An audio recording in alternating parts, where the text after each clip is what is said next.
Hello, everyone, and welcome back to Trekyards. I'm Captain Foley. And I am Commander. Samuel. Sam. Commander. Yes, Commander. Stuart. Yeah. What'd you like? Nothing. Okay, Nothing.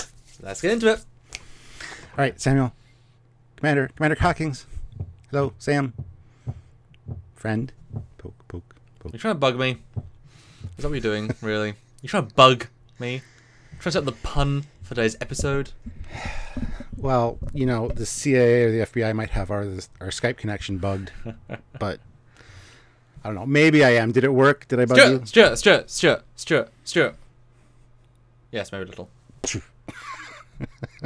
Yay! Victory is life. And long live the Empire. I have Dominion. one. That's wrong. Long Yes, live there you go. Oh, that's not right either. Dominion bug ship. Simple thing. Back to script. Dad jokes opening for the win. Achievement unlocked. Cha-ching.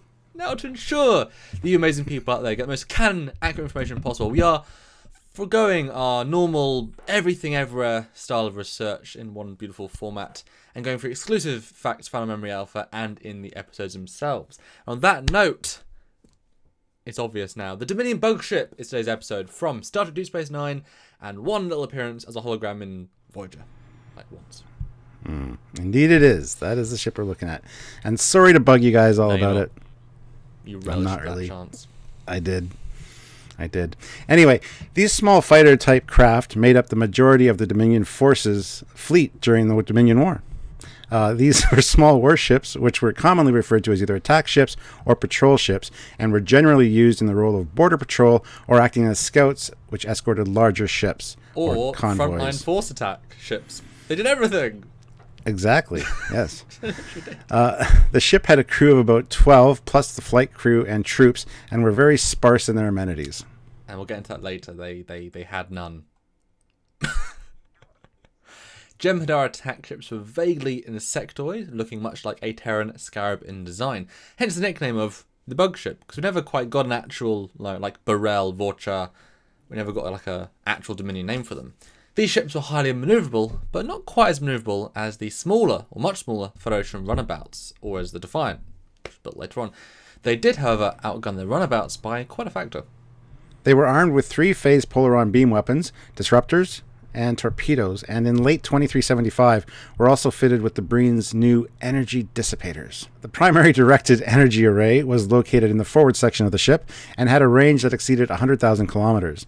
Armaments of this type employed by this class varied from disruptors to phased polaron beam weapons. During initial encounters with the Federation, these phased polaron beams were capable of penetrating the shields of Federation starships. In addition to directed energy weapons, they were also armed with torpedoes, which could be fired from forward or aft torpedo bays. Outside of the conventional weapons used, these ships also known for performing kamikaze attacks on enemy vessels, which allowed them to inflict more, I think it's an understatement in the script, damage than their weapons alone could perform. And notable were destroying, a Galaxy-class starship and a Voyager-class starship, both of which were pretty hefty, powerful things for their times. During the waning days of the Dominion War in late 2375, the Jem'Hadar fighters were retrofitted with Breen energy dissipators, following the Breen's alliance with the Dominion. However, I said this earlier, this came too late in the war to have any effective impact, because shortly after the refits began, the Cardassian Rebellion successfully obtained a fighter with a weapon and delivered it right to Starfleet with a little bow on top saying, yeah, Here you go. Reverse engineering department. Take a look. And useless weapons. Yes. This class of vessel possessed transporter technology and was capable of transporting through standard Federation shielding. The deflector technology that was employed by the attack ships was impervious to tractor beam locks. This form of deflector technology was unknown to Federation science as of the late 2370s. The shields of a Jem'Hadar attack ship were weakest at the ship's dorsal field junction. This brings you back to, we talked about their amazing firepower, both normally and in kamikaze, and it can easily outgun most things, even a runabout. And by the same token, a runabout can also blow them up within one sustained phaser blast. So it's a wonderfully varied ship class. It's the standard Star Trek trope of what's good for the script is good for the viewer, I guess. We can't kill Jake and Nog, so we'll just have them be able to kill a entire bug ship in one hit. To be fair, it was probably like they weren't expecting it, and reasons. They reverse the polarity of the neutron flow. Exactly. Yeah. Especially worth noting, Stuart, that cloaking technology, aka, the amazing new Defiant, would not reliably hide a vessel from a Jem'Hadar fighter's sensors because they use a form of anti-proton beam for scanning. This technology was later advanced to include a form of long-range tachyon scanner, which is capable of penetrating a ship's cloak from a great distance. I mean, this ship seems to be doing a lot of stuff. It seems to be overpowered until they don't need it to be overpowered. Well, because when it first came on the scene, it was like cutting through shields and just taking out Federation ships left and right. So, I mean, if you can just beam anything, I mean, that one thing is massive. If you can beam out the dilithium from the chamber, beam the captain away, like it's obviously, yeah, they learned how to defend against it. That's the important thing. We adapted very quickly, but like that's hefty. Jem'Hadar fighters generated a 39 Cochrane warp field and were capable of achieving the speed of warp 7. According to the Star Trek Starship Spotter, the Jem'Hadar fighters featured ion propulsion units as their warp nacelles. The fighters could achieve a maximum speed of warp 9.6 for a very limited time, and usually at a cost to system stability. According to Star Trek Deep Space Nine Technical Manual, Jem'Hadar fighters were powered by an MA warp system and impulse system. Jem'Hadar attack ships are able to land intact on a planet and take off again. Once landed, the Jem'Hadar could land troops and warship from a large access hatch on the belly of the ship. While capable of making planetary descents, they were not really capable of conducting battle maneuvers while in suborbital flights. It was very much a lander sort of thing. And guys, extremely sturdy. These warships were capable of surviving a direct impact onto a planet's surface without being annihilated, and in fact, with minimal repair, totally fine again. Amazing.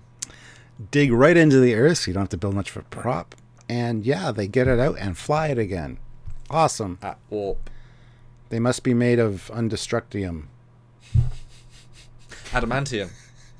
It's the Wolverine ship. Just keeps on going.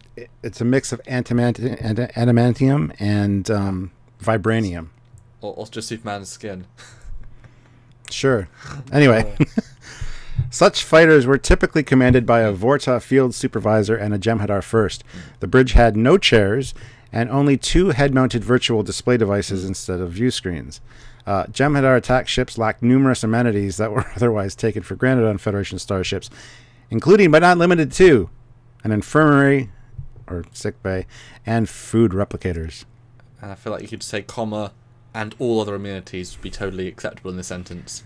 No blankets, no pillows. No showers, well, no holodecks, no mess hall. It was just, I mean, it's just guns. No toilets. Yeah. Well, it's just guns and purple and weapons and purple and hard metal and purple. And lots of Ketracel white as well. The Jem'Hadar fighters were designed by the epic Jim Martin, whose scarab-shaped design was based on Rick Sternbach's Egyptian influences. 2 studio models were built at Tony Mainger's Brazil Fabrication and Design Model Shop, and the full-scale mock-up, or part of the ship, was featured in The Ship, and was over-detailed and made practical by John Eaves. For appearances in later seasons, a CGI model was constructed at Vision Art Design and Animation by Carl Hooper, in the Prisms and Ice software from Side FX Software, premiering in Starship Down.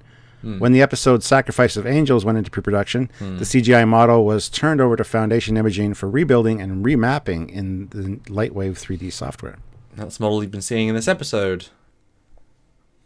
It's actually quite a nice model for the time. We see it a lot, so it kind of had to be. According to a note for future reference found in the script for the Jem'Hadar, this type of Jem'Hadar ship is approximately the same size as a Klingon bird of prey, which is generally accepted at being 360 feet or 110 meters in length. When they ram the birds of prey in Tears of the Prophet, they also appear to be about the same size as the bird of prey. And in fact, for this episode, I went ahead and actually measured the Foundation Imaging 3D model, and it's about 150 meters. So certainly on par with that. And that's just all the default scale. They can scale at different moments, but that's what it said in CG.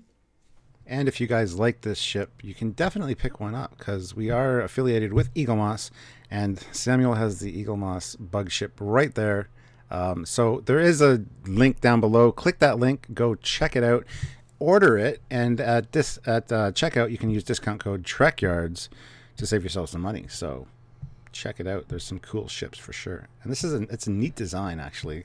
Yeah, it's one of those ones that grew on me. I didn't like it at first, but it's fantastic actually. I think it's greater than some of its parts. Is this sort of ship, and it does look like a beetle in flight. Yeah. With that negative space and stuff, it just works. Yeah. And it is based on the real 3D model used in the show, so it is exactly accurate and pretty great. So yeah, go ahead and add it to your Dominion fleet, because they should all be about now, except the battleship that is coming. So it looks like a Cylon Raider almost, with warp nacelles added. Yeah, a little bit. So yeah, Bug Ship is we're down the short discussion portion of the episode. Yeah, I think I always liked it. It went from being a powerful appearance to being everyday and getting blowed up. When the event of CG and Foundation and Eden took over, there is squadrons of them just flying, and it becomes sort of a small fodder. But I did always think it was a bit odd how it's sort of the every mission, every man, every use craft, because it sort of is, which I guess works, but it's a little bit odd. But pretty cool ship. And I totally buy the scale being the size of a bird of prey. I don't think there's an issue with that at all. It is a neat idea. No view screen, no chairs, no amenities, because the Jem'Hadar, they're bred to fight. They don't need that comfort. Even Klingons need chairs and some amenities, even though they claim they don't need them. So it's an interesting take on how a ship is constructed. And as a Federation officer, yeah, being on that would be very uncomfortable. Have to stand the whole time. You can only two of you can see what's outside because there's no view screen. It's just an interesting take on a ship that we've never really seen before. I mean, the Romulan ship, I don't think from Balanced Terror didn't have a view screen either. I don't think, or it was on the little control panels. But yeah, no, I agree. It's one of those weird ones that it went from being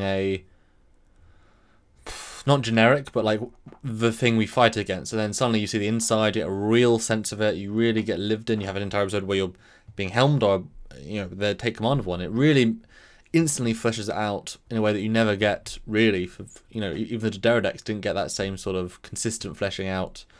So it was really cool to see, and yeah, they invented some cool things. It really isn't a starship as we are conventionally thinking. It is a tool to go kick ass based on a genetically modified creature called the Vorta, and then also genetically created modified race drug addicts that don't need food and sleep called the Jem'Hadar, with no amenities that do what they told. What a strange and unique way of how do you it became quite an interesting ship actually by the end, and far more fleshed out than the battleship or the cruiser or even the Breen or any of the other ones. Even the Galore, this I think outstripped them all in terms of fleshed outness, so ended up being quite a standout really. Yeah, they're actually way more fleshed out than the Galore even. The Galore, we hardly got anything on the interior. But yeah, it's interesting how when they join the show, so to speak, they do seem overpowered. They can cut through shields, they can beam through shields, they can detect cloaked ships. they're like an everything kind of overpowered ship, and then eventually weaknesses are found and they kind of fall off, and then of course the kamikaze attacks. I mean, that's just brutal. Brutal tactics. So I mean, there's the whole point of their first appearance. They brought in the Galaxy class because that was the ship we'd seen for 7 years, and they kicked it, they destroyed it. I mean, that's like saying this thing can take on thing you think is safe. It was built to be a galaxy killer, to change the way you think the world, and it's so small and effective. It actually ended up being a real standout. Anyway, guys, hope you liked the video, and if you did, you can support us. You can join us on our live videos where we talk about ships like this. We have a bunch of great discussions live on YouTube.